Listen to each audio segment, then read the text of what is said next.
বিশ্ব পরিবেশ দিবস উদযাপন করা হলো ডেবরা পঞ্চায়েত সমিতি, ডেবরা ব্লক প্রশাসন ও ডেবরা সুপার স্পেশালিটি হসপিটালের উদ্যোগে।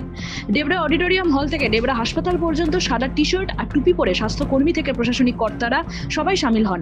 এদিন এই কর্মসূচিতে উপস্থিত ছিলেন ডেবরা ব্লকের BDO Priyabrata Rari, joint BDO Debashis Biswas, Debra panchayat সমিতির সভাপতি বাদল চন্দ্র মণ্ডল, ডেবরা সুপার স্পেশালিটি হাসপাতালের সুপার স্বরূপ পাত্র, ডেবরা পঞ্চায়েত সমিতির পূর্ত ও পরিবহন কর্মাধ্যক্ষ সীতেশ ধারা, ডেবরা বিএমওইচ সহ অন্যান্যরা। এদিন ডেবরা অডিটোরিয়াম হলে শপথ বাক্য পাঠ করার পর ডেবরা সুপার স্পেশালিটি হাসপাতাল ও ডেবরা গ্রামীণ হাসপাতালে বৃক্ষরোপণ কর্মসূচি গ্রহণ করা হয়। বিডিও প্রিয়ব্রত রাড়ি বলেন, এলাকায় অবাধে গাছ কাটা এবং গাছ চুরির প্রবণতা আছে। আমরা তা নিয়ে সবাইকে সচেতন করছি, প্রয়োজনে আইনি ব্যবস্থাও নেব। আমরা সবাই মিলে সুস্থ সমাজ গড়ে তোলার জন্য বদ্ধপরিকর। এছাড়াও ডেঙ্গু প্রতিরোধ, বাল্যবিবাহ নিয়ে সচেতনতার বার্তাও দিলাম। আজ 5ই জুন বিশ্ব পরিবেশ দিবস। ডেবরা ব্লক এবং প্রশাসনের পক্ষ থেকে আমরা যে অডিটোরিয়াম থেকে সুপার স্পেশালিটি হসপিটাল পর্যন্ত একটা র্যালির আয়োজন করেছিলাম।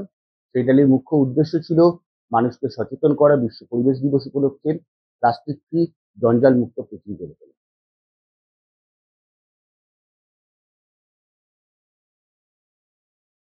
গাছ কাটার যে অভিযোগগুলো যেগুলো আসছে, আমরা সেগুলো প্রত্যেকটা তদন্ত করা হচ্ছে পঞ্চায়েতের পক্ষ থেকে, এবং ফরেস্ট রেঞ্জার যিনি আছেন তিনি প্রত্যেক বিষয়কে খতিয়ে দেখছেন এবং অবশ্যই এটাকে বন্ধ করার জন্য আমরা যথাযথ উদ্যোগ নিচ্ছি। আজকে পুরো পঞ্চায়েত সমিতির সমস্ত কর্মাধ্যক্ষরা ছিলেন এবং ব্লক প্রশাসন এবং যারা মূলত এই কাজটা করেন ভিডিডিসি ওয়ার্কাররা, তারা প্রত্যেকে এর মধ্যে অংশ নেন। বার্তা একটাই, জঞ্জাল মুক্ত সুস্থ সুন্দর পৃথিবী গড়ে তোলার লক্ষ্যে আপনারা যাবতীয় যা করণীয় সেটা করুন। পশ্চিম মেদিনীপুর থেকে নিজস্ব প্রতিনিধির রিপোর্ট, এনএম নিউজ।